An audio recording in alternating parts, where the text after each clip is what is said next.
we're in the good fortune to have customers who like to buy when the price is down as well, kind of the true believer crowd in the Bitcoin space, but absolutely influx of new users and big spike in volumes really over the last 2 months when you saw that rise that you guys were just talking about from 25 to call it 35, 36. And now it seems like we might have some legs. Feels very related to the latest round of news coming out of SEC whisperers about an ETF in January, but yeah, this move seems to have some legs up above 38K, heading to 40. Yeah, and we saw Bloomberg Intelligence expects that ETF approvals to start in mid-January. Is that your expectation, and kind of how does that change the game for Bitcoin? Yeah, it is. It is probably my base case is that window that now seems to have been narrowed to January 8th, 9th, 10th, something in there. And that seems to make a lot of sense given all the signals that we've gotten out of the SEC and folks in the know.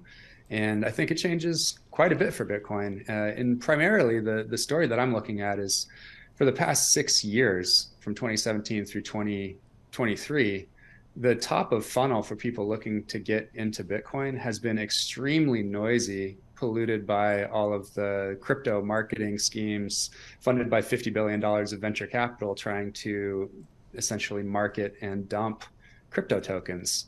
And now you're replacing that with signal coming from the largest, most trusted financial institutions on the globe, who are going to be talking about the real signal in the space, which is Bitcoin, very distinct from the rest of non-Bitcoin crypto.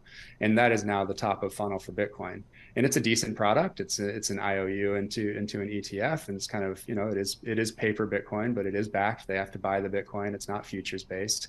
And I think that's a great top of funnel for people to get into Bitcoin. And then if they want to go a little deeper and explore it and hold more, what we've seen historically is that as people buy more and learn more, they take self-custody. And so they're going to graduate from that ETF product into holding real Bitcoin. Corey, what do you know about who's buying, the demographics of actually crypto buyers, Bitcoin buyers in particular? Yeah, so the buying public is, as you can imagine, very widespread. It's easier to make the pitch to Gen Z and millennials who aren't as encumbered by historical understandings and kind of received knowledge about the financial system. But then when you look at it from an actual dollars in, it obviously skews toward the boomers and the Gen X that actually have more money to be able to put in. So you see more customers coming from the youth of the country, but more dollars coming from those that are more established and have more money today. How much more are volumes up? You said you've noticed some significant trends, but give us an idea. Can you give us some numbers? I'm just curious about. Yeah, sure. Because it gives us an idea. Absolutely. You're kind of one of the, I kind of feel like ultimate risk trades. So it gives us an idea of kind of what's in investors' mind. Because we just had, what was it, money market funds, was it yesterday, hit a record high. So I'm just curious and trying to make sense of kind of the investment environment overall. Not apples to apples. Well, first, I think I do have to address this idea of Bitcoin being a risk-on trade, because that's counter to how it's being marketed by the ETF guys. They're talking about it as a safe haven and risk off, and so that narrative is being changed. And again, it's all around. It's not an inflation hedge in the terms of CPI, but it's an inflation hedge in the terms of monetary inflation. It's a hedge against printing more money, the original definition of inflation. So I think that is a really interesting thing to note.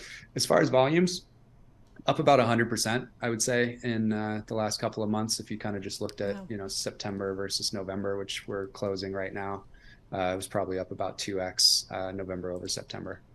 Is there a risk that this can be a sell the news event, though, with so much excitement and that jump that we're talking about from October to now? There is no such thing in any asset, including Bitcoin, of a straight walk up in a straight line to some price that everyone expects in the future, because people will always front run that and get exuberant, and then it'll always crash down. There has never been a large bull market swing in Bitcoin that hasn't had a pullback along the way of 40 or 50% down. So, I do believe that we are in the early stages of what is very likely, given macroeconomic factors and given domestic factors with the ETFs, et cetera, and just kind of more people understanding what Bitcoin is, that we'll see another big bull market at some time in the future. And I think it's very likely that it happens over the next couple of years. But hearing that, we will absolutely see big drawdowns too. Cory, one of the things, we kicked off talking about the expectations for a U.S. spot Bitcoin ETF next year. And so that has certainly given some enthusiasm back to the market. But I also think about the legal overhang. And we got rid of two big things, SBF and FTX, and also Binance. Big deal, big settlement. I'm just curious, there's Kraken still out there, right? There's some legal concerns. I just wonder how you think about some of the legal woes or surprises that could still certainly creep up when it comes to this market.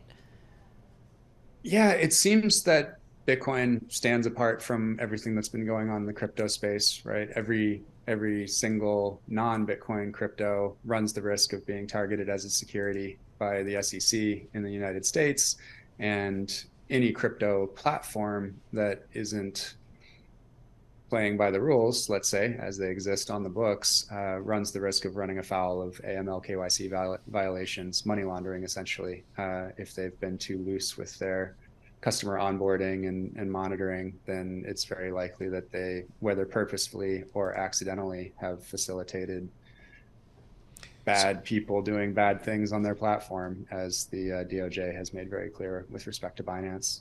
So really, in your view, Bitcoin is insulated from those concerns and issues and bad actors, and that the clearing out is bullish for the token? So if you're a Bitcoin only company and you do things on the up and up, just like any other company, you don't really have to worry about these sorts of things. As far as Bitcoin as a monetary technology and payment rails, it's technology just like the dollar is technology, and bad people will do bad things with money. So they can use Bitcoin, they can use dollars, they can use euros, yuan, and yen to make transactions. There's nothing you can do about that. It's just technology.